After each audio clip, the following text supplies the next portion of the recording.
My wife and I were happily married and dreamed of someday soon starting a family of our own. But shortly after the wedding, my wife was in a terrible car accident, and the resulting injuries left her unable to bear children. We were heartbroken and looked for a means to reverse the damage, but there was nothing that could be done.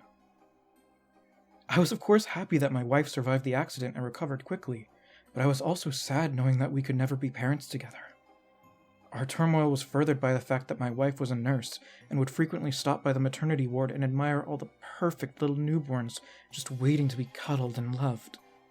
She would always come home with tears in her eyes. We looked into adoption, but the agency didn't like the idea of a child being raised by a father who was a cop and a mother who was a nurse, as both occupations have high risk factors. This seemed like the final nail in the coffin that was our future family, and we were ready to give up. Then, out of the blue, we got a phone call from a woman who claimed that she would be able to help us. Her voice was calm.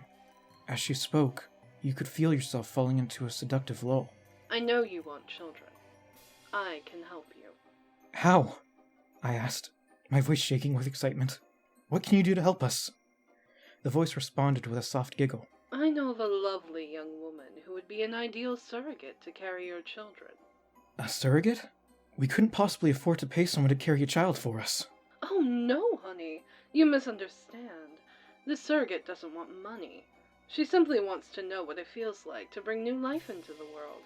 Carrying your children would be all the reward she could ever ask for. I don't know. I wanted to scream yes and tell my wife the good news, but I wasn't sure how she'd feel about a surrogate. I'll have to ask my wife.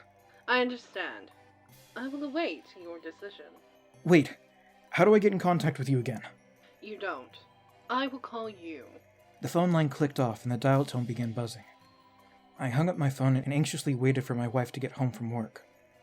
Just as she had many times before, she came home with tears in her eyes, and I was desperate to comfort her. I sat her down on the couch and told her about the mysterious phone call and the generous offer. After I finished explaining the details, her eyes lit up with a renewed sense of hope. Yes, let's do it. We can finally have our family. Call her back. Go, call. The phone began ringing as if on cue. I answered the call and was a little surprised to hear the mysterious woman's voice again. Did you speak with your wife? I could tell from her tone that she already knew the answer. Yes, we talked it over and accept your offer. Wonderful. I'll set up the appointment for tomorrow. See you at noon at the Hillside Clinic. Before I could say anything else, she hung up the phone. Well? My wife asked, her hands knitted together in anticipation. Tomorrow at noon, we meet the surrogate. My wife let out a squeal of joy as she wrapped her arms around my neck and hugged me tightly. She kissed my neck and spoke into my ear. Finally, we're gonna be parents. I'm so happy. The next morning, my wife was up and about making breakfast and looking through various websites full of baby clothes, baby toys, cribs, strollers, the works. It was such a magnificent sight to see my wife so full of life again. As the hour drew near for our appointment, my wife insisted on leaving early so we could stop at a few stores on the way and start picking out furniture for the baby's room. I happily obliged and watched as my wife checked every little knick-knack and toy in the store. I glanced down at my watch. Honey, if we don't leave now... Okay, let's go. Her eyes were bright with excitement as we walked back to the car. We arrived at the clinic on time and were a little taken aback by the building's structure. It was very extravagant for a clinic. 3 stories tall and at least an acre in size. Giant glass windows made the building very inviting. Large white doors were like the gates of heaven. The sweet smell of diluted chlorine filled the air, and splashing from a pool behind the clinic made the building seem more like a resort than anything else. Walking inside, we were greeted by a young blonde nurse with a clipboard. Are you our noon appointment? Yes, we were told to come here at noon, but I don't know who... Lil. The nurse responded nonchalantly, clicking the pen in her hand. She handles all the appointments. Oh, where is she? She's off today. I'm Eve. Follow me, please. I squeezed my wife's hand as we were escorted to separate examination rooms down the hall. My wife playfully wished me luck as she slipped into the room with Eve at her heels. I sat on the exam table and waited patiently for Eve to return or a doctor to arrive. I didn't have to wait too long until a doctor walked into the room with a small clipboard in his hands. Hello, I'm Dr. Connor. According to this chart, you and your wife have hired a surrogate. That's right. I was feeling a little nervous knowing what was going to happen next. Alright, we'll just need a specimen sample and we can get the procedure underway. What? So soon? Dr. Connor eyed me suspiciously. Second thoughts? No, of course not. I was a little offended. It's just we haven't even met our surrogate yet. Ah, I see. Don't worry about that. She's healthy, clean, well-educated, and ready to go. That's not what I meant. I know how it is. You want to see her yourself. Bit of validation, right? Yeah. I rubbed the back of my neck nervously. You will after a procedure. Now, take this cup and I'll give you some privacy. Well, he walked out of the room and left me to take care of business. After everything was said and done, my wife and I were sitting in the waiting room holding each other's hands. Dr. Connor walked down the hall and toward us. Everything went well, but we won't know if the procedure worked for about 6 weeks. My wife tightened her grip on my hand. 6 weeks? Think we can wait that long? We will wait an eternity if we have to. I tried to sound confident, but she knew I was just as anxious as she was. 6 weeks passed slowly, with my wife and I eagerly waiting for the phone to ring. Just as we were about to lose all patience, the phone finally rang, and the woman, apparently named Lil, was on the other end. Congratulations! My wife and I embraced and laughed for a moment before I responded. That's terrific! When can we meet the surrogate? We want to thank her. There was a brief pause before Lil answered. Tomorrow, if you really want to meet her. We do. Please send her our way. Our address is... I already know. She'll be there tomorrow at noon. She hung up the phone and I was left with the dial tone buzzing in my ear. Tomorrow at noon, I repeated. Finally! My wife began crying in joy. We will have a baby. The next day, right at noon, the surrogate arrived. My wife had to work, so the pleasure of meeting the surrogate was mine alone. I opened the door and was greeted by a tall, slender woman with wavy black hair that reached her waist. Her eyes were very bright brown, almost amber, and her lips were ruby red. She smiled warmly and extended her hand to introduce herself. Hi, I'm Kathy. Hi, I'm Logan. I shook her hand and was startled at how cold it felt. Come in, please. She nodded and stepped inside. Is your wife home? Not for another hour. Oh, good. I'd like to meet her. She'd like to meet you as well, I responded, glad that she was going to stay. We sat on the couch and chatted for a while over some tea. She was a very pleasant young woman and seemed genuinely happy to carry a child for my wife and I. My wife returned home and was thrilled to see Kathy sitting on the couch. Together they sat and talked for hours discussing everything from baby names to clothes and back. I didn't say too much. I was just happy to listen. As the day came to an end, Kathy decided it was time to leave. Just before she got to the door, my wife asked her the one question I was too shy to ask. Kathy, before you go, can we touch your belly? She smiled and lifted her shirt slightly. Of course, Sarah. Go ahead. I watched as my wife's trembling hand pressed against Kathy's stomach, and tears of joy welled up in her eyes. I was tempted, but decided that I'd wait until the baby was bigger and started kicking. From then on, Kathy would stop by on a daily basis to chat with us and update us on the condition of our growing child. But I was a little surprised to see that only by the 8th week, Kathy's belly was beginning to show. My wife assured me that some women show sooner than others, and that it wasn't anything to worry about. By the 12th week, Kathy had a distinct bump under her shirt, and she was looking a little thinner than she had before. My wife made sure to offer Kathy plenty of snacks and tea to keep her content, and Kathy wasn't shy about accepting. 16 weeks into Kathy's pregnancy, and it was finally dawning on me that I was going to be a father. Just as my wife had done earlier, I began checking online for baby toys and clothes and furniture. I could even feel my child kicking in her belly from time to time. But my joy was short-lived when Kathy suddenly started feeling ill. I was worried that there was something wrong with the baby, and with my wife being a nurse, we offered Kathy the chance to live in our guest bedroom until the baby arrived. She accepted the offer and made herself at home. After 20 weeks, I was a little shocked to see how big Kathy had gotten. She was wearing large maternity tops and sweatpants, but the rest of her body seemed to be getting smaller. She would eat non-stop and have the most bizarre cravings. At first, her cravings were simple, like chocolate, ice cream, or cheese. Then they evolved to sushi and raw meat in general. It turned my stomach to watch her eat, but she couldn't seem to get enough. 24 weeks into her pregnancy, Kathy began to complain of her abdomen hurting her, like a heavy burning pain that would not cease until she ate something. My wife and I were happy to feed her, and my wife insisted that abdominal pain wasn't uncommon during pregnancy because of all the muscles being stretched and the baby kicking. I had a different idea, and I hated myself for thinking it, but I began to suspect her abdomen was hurting because she was already quite big and was eating non-stop, making her belly bigger every day.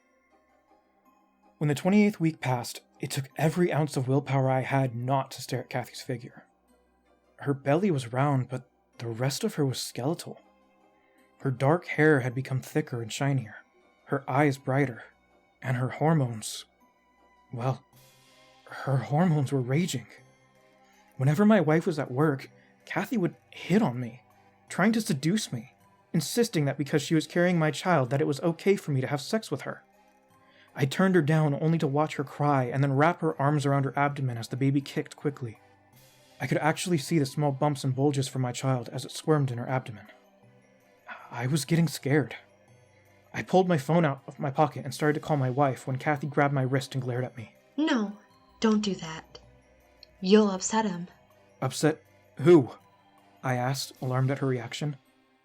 My wrist still in her grip, she pulled my hand over and placed it on her moving belly. Him. Your son. Just then, I heard the front door open and my wife walk inside. She made her way to Kathy's room to check on her. I slowly backed out of the room, unsure of what just happened. I went into my bedroom and sat on the bed, trying to understand what was going on. My wife joined me in the bedroom. She sat on the bed next to me and took off her shoes. So, Kathy seems happy. I paused for a moment, unsure if I should tell my wife what happened or not. I think Kathy's getting a little restless. I chose my words carefully. My wife kissed me on the cheek. It's common for all women to get restless as their pregnancy progresses, especially with all the excess hormones and mood swings. She's fine. I didn't say anything. I just laid back on the bed. Sensing my discomfort, my wife laid down next to me and wrapped her arms around mine. Just think, if I were pregnant, I'd be just as crazy and moody. She kissed my neck. And big. I hope she doesn't get too much bigger. She shouldn't. Remember when I said some women show sooner than others? Yeah? Well, some get bigger than others, too. I guess. Makes me appreciate having a child that much more. 32 weeks into the pregnancy, Kathy was more insistent and restless in her romantic pursuits toward me. Despite all the times I explained to her that I love my wife and I would never cheat on her, Kathy would argue that sleeping with the woman who was carrying our child wouldn't count as cheating. Fortunately for me, her belly had gotten bigger and she couldn't get off her bed too often to pester me. I continued to bring her raw meat to dine on, but no matter how much I brought her to eat, it was never enough. I resorted to buying up to nearly 30 pounds of meat per week and giving her large portions to snack on. After each binge, I could hear her moaning in pain as her distended abdomen shook with the kicking baby inside. Her mouth, covered in drool and bits of uneaten meat, sickened me to no end. I was counting the days until she finally went into labor, and I'd have my son. My son. I kept saying to myself, this is for my son. 36 weeks, and I was at my breaking point. Kathy was gluttonous and would spew crazy notions about how I wasn't doing enough to please my son, or how I was neglecting her needs by rejecting her sexual advances. Whenever I went to check on her, she'd grab my hands and place them on her massive stomach. He needs you. She'd give me this spine-chilling glare as she spoke. I need you. Enough, I said, pulling my hands away. I can't take this anymore. I understand you're going through a lot of changes right now, and... Kathy suddenly screamed and clutched at her belly. What? What is it? I was worried that she had gone into labor. She rolled on her side away from me and growled at me under her breath. You made him upset. As Kathy's due date grew nearer, I grew more impatient. My wife took time off from the hospital in case Kathy went into labor early. I was just glad I wasn't alone with that mad woman anymore. At the 39th week, my wife and I were startled awake by Kathy screaming from her room. We rushed through the door to see Kathy propped up against her pillows on her bed, her hands on both sides of her belly. He wants out. My wife put her hands on Kathy's belly and looked at me over her shoulder. It's time. Bring the car around. It was difficult getting Kathy into the car because she was so big. Her largest maternity top was barely concealing her shapely figure, and she could barely walk on her thin legs. I drove while my wife sat in the back seat with Kathy and timed the contractions. Kathy screamed and my wife looked at her watch. 6 minutes apart. Logan, we need to get her to the clinic. The hospital is too far, and this baby is coming fast.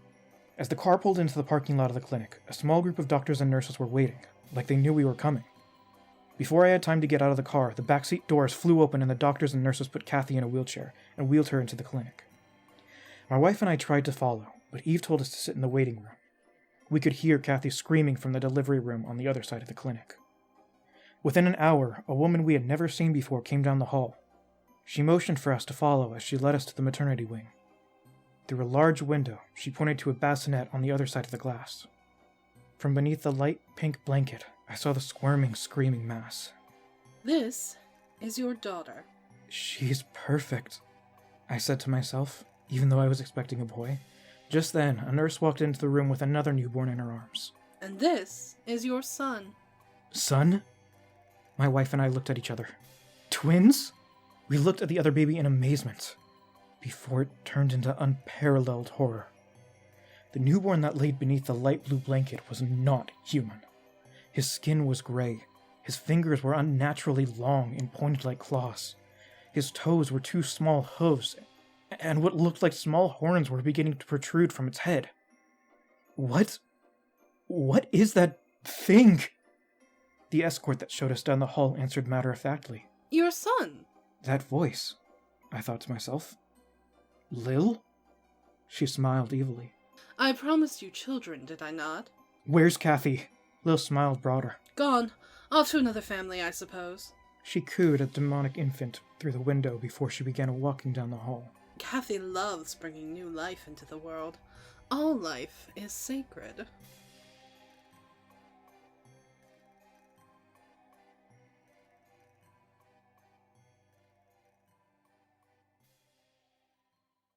I tried to sound confident, but she knew I was just as Nope. I tried to sound confident, but she knew I was just as anxious. Can't say anxious. My wife had to work, so the pleasure of meeting the surrogate was mine alone. Gee, thanks. Blow up your air mattress while I'm recording. I even told you guys I was recording. Thanks a lot, Dad. Or Mom, I don't know which one of you is blowing it up. My wife returned home and I was thrilled to see Kathy. Yeah. My wife returned home and I was thrilled to see Kathy sitting on the... I was thrilled? No, she was thrilled. She was thrilled. I already knew that she was on the couch. I was talking with her. Duh. My wife and I were happy to feed her, and my wife insisted that abdominal pain wasn't uncommon. And from beneath a light from beneath a light pink blanket, I saw a squirming, screaming. The next morning, my wife was up and about making breakfast and looking through various websites full of baby clothes, baby toys. I'm gonna Jeez, I can't even say repeat, and that's not even part of the script. The sweet smell of diluted chlorine filled the air, and splashing from a pool from the sweet smell of diluted chlorine filled the air, and splashing for a clinic? It's the pool behind the clinic. I squeezed my wife's hand as we were escorted to separate I tried to sound confident, but she knew I was... We do. Please send her on her way. Please send her her way. Send her her way? We do. Please send her our way. Our address is... Hi, phone. Doesn't look like you're being picked up. Phone call. Gotta wait for the phone call to go off so I can get back to recording. I don't know if it's getting picked up. But yeah, that's a thing.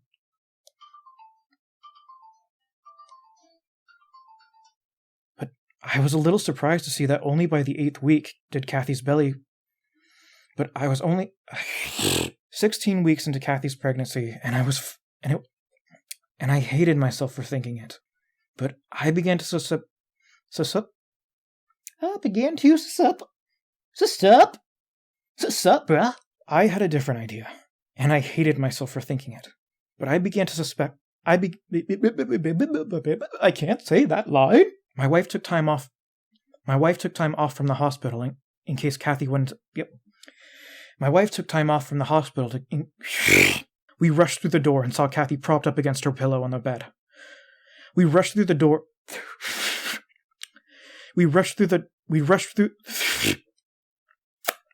Trying to do it a little quicker and I just stumbling over my words. We rushed through the door.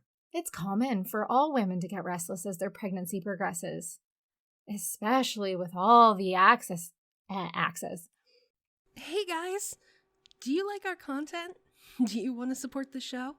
Click the link in the description below to visit our donation page. All proceeds go towards new and better equipment and games you want to see us play. Everyone who donates will get a special shout out at the end of future videos, and we're currently working on setting up some special perks for you. If you don't want to donate, that's okay too. You can support us by subscribing and clicking that bell icon so you get notified whenever we put out a new video. Thank you so much for checking out today's story.